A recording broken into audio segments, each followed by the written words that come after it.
Carlos Alcaraz signs $212 million Nike deal. Picture this.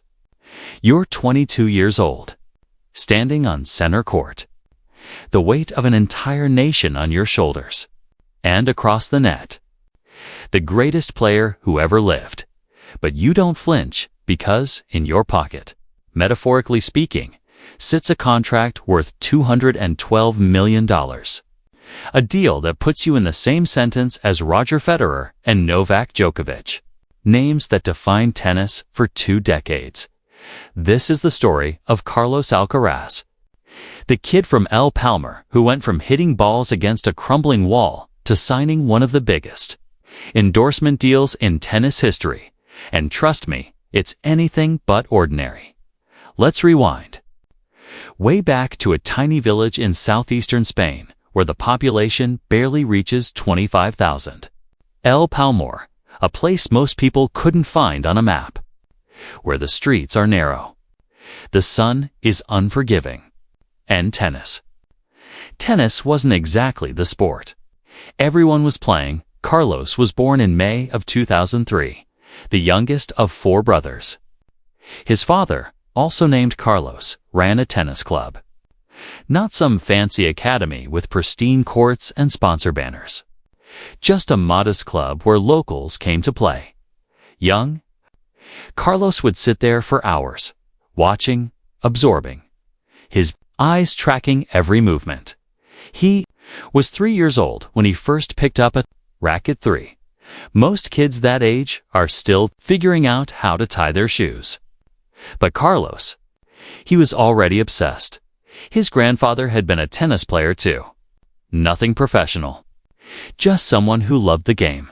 And that love, it passed down like a genetic code. There's this moment that Carlos talks about. A memory from when he was 5. He's standing at the baseline of a dusty court. The paint is faded. The net sags in the middle. And his father is across from him. "Come on, Carlitos," his father would say. "One more ball." One more ball always turned into 100 more. Because Carlos wasn't just hitting tennis balls. He was chasing something. A dream that didn't even have a name yet. A feeling that maybe, just maybe, he could be different. His father saw it early. That hunger, that relentless drive that you can't teach. You either have it or you don't. So at age 15, Carlos made a decision that would change everything. He left home, packed his bags, and moved to Villena to train at the J.C. Ferrero Equalite Sport Academy.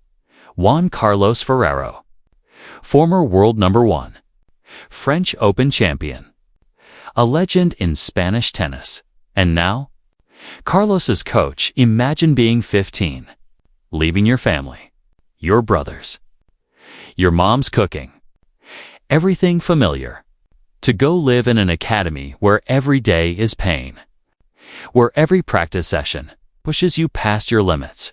Most kids would crack. Carlos thrived. Ferrero saw something special. He'd coached talented players before, but this was different. He doesn't just want to win, Ferrero once said in an interview. He needs to win, like it's oxygen. And the work ethic, unmatched. While other teenagers were sleeping in, Carlos was already on the court at 6 in the morning. Drenched in sweat before most people had their first coffee. He studied the game like a scholar. Watched hours of footage.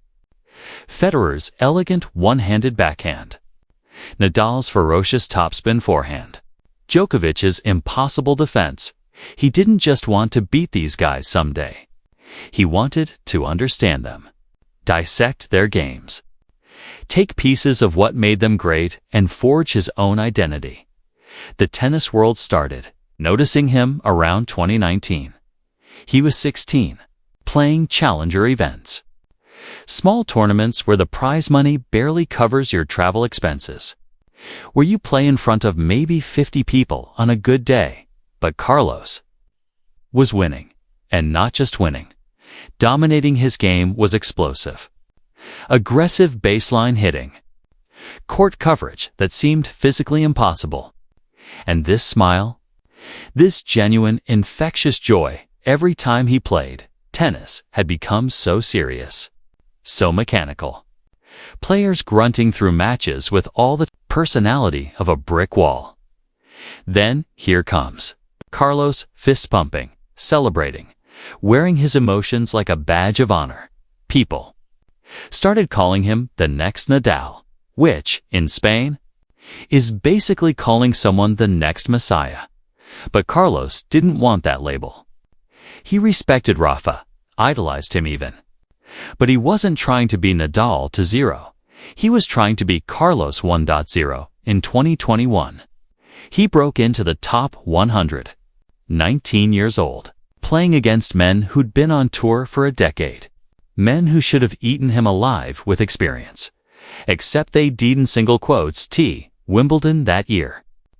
Fourth round. He's playing against Matteo Berrettini. The Italian is ranked 8th in the world, built like a Greek statue, serving bombs that could break the sound barrier. The match goes 5 sets. Center court is electric. And Carlos? He's not intimidated, not even a little bit. He loses that match. But something shifts that day. The tennis world realizes this kid isn't just talented. He's fearless. Then comes 2022, the year everything explodes. Miami Open. Carlos goes on an absolute tear. Beats Stefanos Tsitsipas in straight sets in the final. Becomes the second youngest Miami champion ever. The ATP Tour has seen prodigies before. They've seen young players with potential. But this feels different. This feels inevitable. Madrid Open, his home tournament. The pressure is suffocating. Every Spanish sports journalist has him on speed dial. Every headline screams his name. And Carlos? He wins the whole thing. Beats Nadal and Djokovic back to back. Let me repeat that. He beats Nadal and Djokovic back to back, 19 years old. Beating 2 of the greatest players in history in consecutive matches. When he collapses on the clay after match point, is crying, genuine tears. Because this isn't just a tournament victory.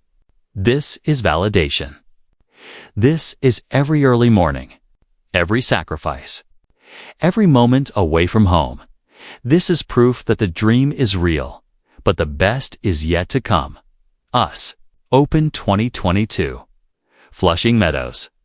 The loudest, most chaotic tennis tournament in the world. Carlos enters as the 3rd seed. The expectations are massive.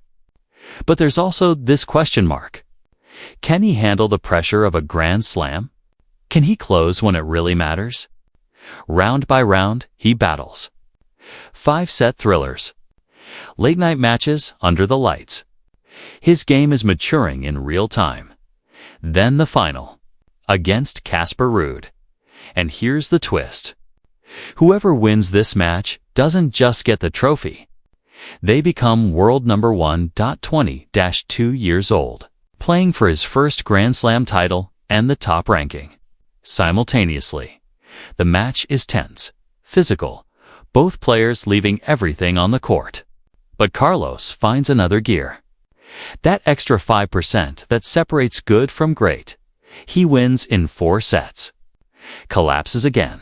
Same tears. Same raw emotion. But this time, he's holding a Grand Slam trophy. And he's the youngest world number 1 in ATP history, the kid from L. Palmar has reached the summit. Now here's where the story gets really interesting. Because in tennis, success brings attention.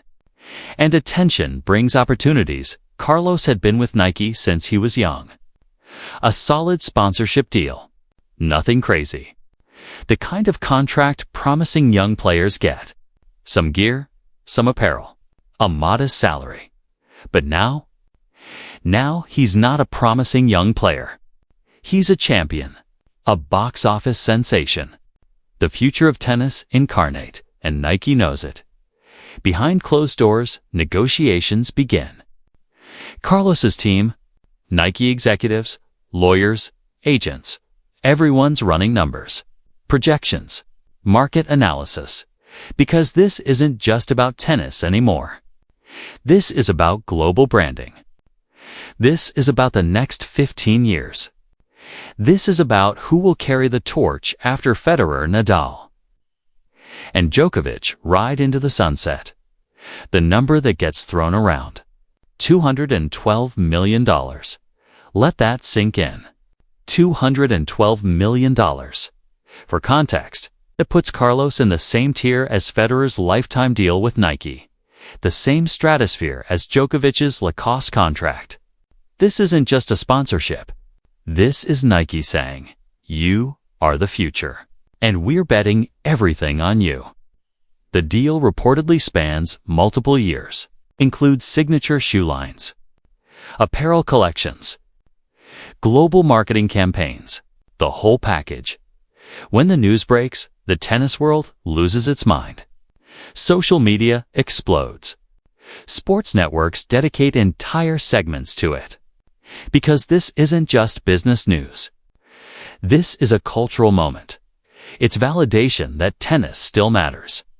That even in an era dominated by football and basketball, tennis can produce superstars worth 9-figure investments. But here's what makes Carlos different. What makes this story more than just another rich athlete? Narrative: he hasn't changed.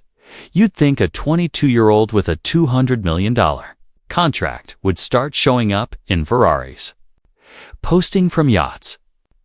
Developing an ego the size of a small country, Carlos still trains with Ferrero, still lives relatively modestly, still lights up like a kid on Christmas morning every time he steps on a court.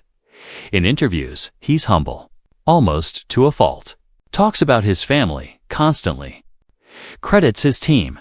Deflects praise like it physically hurts him to accept it. "The money doesn't change the work," he said in a recent press conference. "I still have to show up every day. Still have to prove myself. The contract is nice. But tournaments? Those you have to earn." And he keeps earning them. Wimbledon 2023. He wins his first title on grass. Beats Djokovic in the final. 5 epic sets. Some of the best tennis ever played. The match lasts nearly 5 hours. Back and forth. Neither player willing to blink. And when Carlos hits the final winner, the crowd erupts like they've witnessed something historic, because they have. The torch isn't being passed. It's being ripped from one generation's hands, claimed by the next. But it's not all fairy tales and trophy ceremonies. Because success at this level comes with pressure that would crush most people. Every tournament he's expected to win. Every match he's supposed to dominate. One bad week and the headlines turn vicious. Is Alcaraz overrated? Can he handle the pressure? Is he a one-hit wonder? The scrutiny is relentless. Social media dissects every loss, every double fault, every moment of frustration, and Carlos is still just a kid, still figuring out who he is, still learning how to navigate fame and expectations, and the weight of an entire sport on his shoulders. There have been struggles, injuries that forced him to miss tournaments, losses that stung, moments where the smile faded and you could see the exhaustion in his eyes. In early 2024, he dealt with a forearm injury, had to withdraw from tournaments, watch from the sidelines while other players climbed the rankings. For someone who defines himself by competition, by that daily battle on the court, being injured is torture. But he came back, stronger, more determined. Because that's what champions do. They don't stay down. French Open 2024. The one major that had eluded him. The one court where he desperately wanted to succeed. Not just for himself, but for Spain. For Nadal's legacy, he fights through the draw. His game perfectly suited for the slow, grinding clay. And in the final, he captures his 3rd Grand Slam title. 3 majors before turning 22. A feat only a handful of players in history have accomplished. The Nike deal suddenly looks like a bargain. Now, let's talk about what this means. Not just for Carlos, but for tennis as a whole. For years, the sport has been dominated by three names: Federer, Nadal, Djokovic, the Big Three, the holy trinity of tennis. They've won 66 Grand Slam titles between them 66. They've held the top ranking for a combined 700-plus weeks. They've defined an entire era. But eras end. Federer's retired. Nadal's dealing with injuries. Djokovic, though still incredible, is in his late 30s. Tennis needed someone to step up. Not just to be good, but to be transcendent, to capture imagination, to sell tickets and drive ratings and make people care. Enter Carlos Alcaraz. The Nike deal is proof that the transition is happening, that tennis has its next global superstar, someone who can headline tournaments, fill stadiums, inspire the next generation of players. But it's also pressure, enormous, suffocating pressure. Because now he's not just Carlos from El Palma. He's Carlos Alcaraz, Nike athlete, face of a generation. The guy who's supposed to carry tennis into the future. That's a heavy crown to wear. But if anyone can handle it, it's him, because beyond the talent, beyond the titles, beyond the $212 million contract, there's something else. Something intangible. Joy. Carlos plays tennis like he still can't believe he gets to do this for a living. Like every match is a gift. Every point is a celebration in an age of manufactured personas and corporate speak interviews. He's refreshingly genuine. He feels everything, shows everything, and doesn't apologize for it. That authenticity is rare, and it's valuable. Because fans don't just want to watch great tennis. They want to connect with the people playing it. They want heroes. They want stories. They want to believe that hard work and talent and staying true to yourself can lead to something extraordinary. Carlos Alcaraz is that story. From the dusty courts of El Palmar to the biggest stages in tennis. From unknown teenager to world number one. From modest sponsorship to a $200-12 million deal with Nike. Every step earned. Every victory fought for. Every moment authentic, and the craziest part. He's just getting started.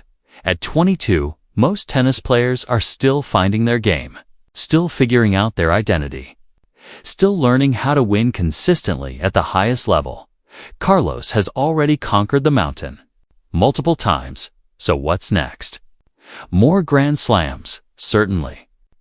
More battles with Djokovic and the next generation of challengers.